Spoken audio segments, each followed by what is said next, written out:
Hello, my name is Kenneth Wong. I'm part of Team 0077. Today we'll be giving our C-suite cyber brief. To give an overview, we'll be going over the background, the risk related to operational business concerns, the strategy to reduce said risk, as well as the high priority recommendations, and then finally we'll do a cost-benefit analysis at the end.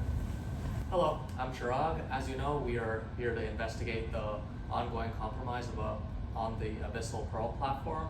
Preliminary findings indicate that the compromise started from hardware, which was installed by third-party contractors to repair the refrigeration units in the rig's galley.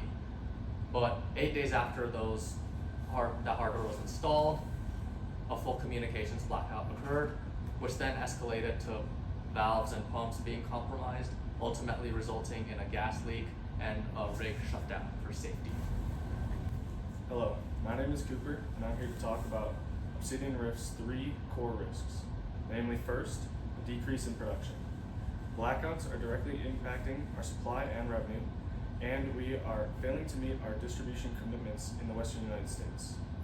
Our second core risk is mechanical failures on board the rig. Currently, we have a high risk of gas leaks, which could potentially endanger life and equipment on the rig.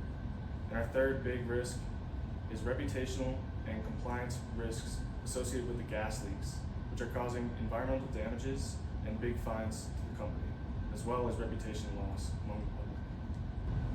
Hello, my name is Tristan, and today I'm going to be going over our strategy to reduce risk.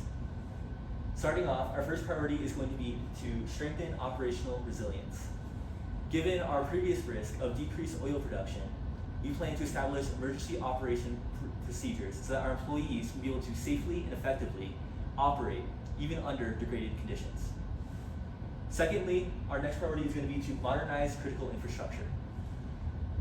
Given the risks of mechanical failure and injury to our personnel, we plan to upgrade our systems to modern standards, which will do 2 things.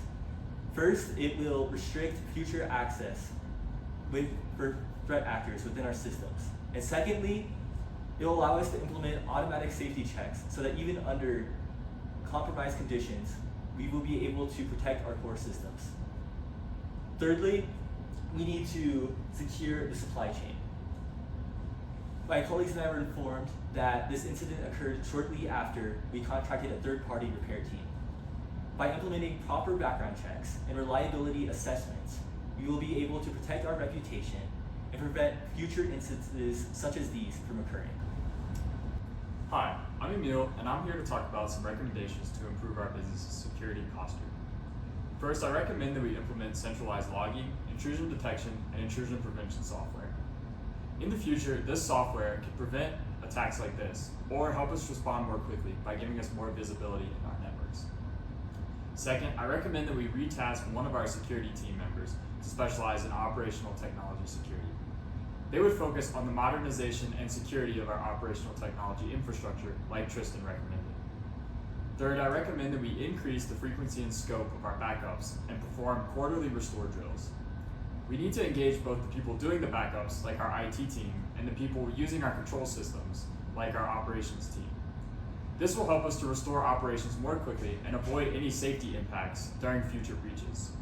All of these recommendations in the short term can be implemented without any additional cost.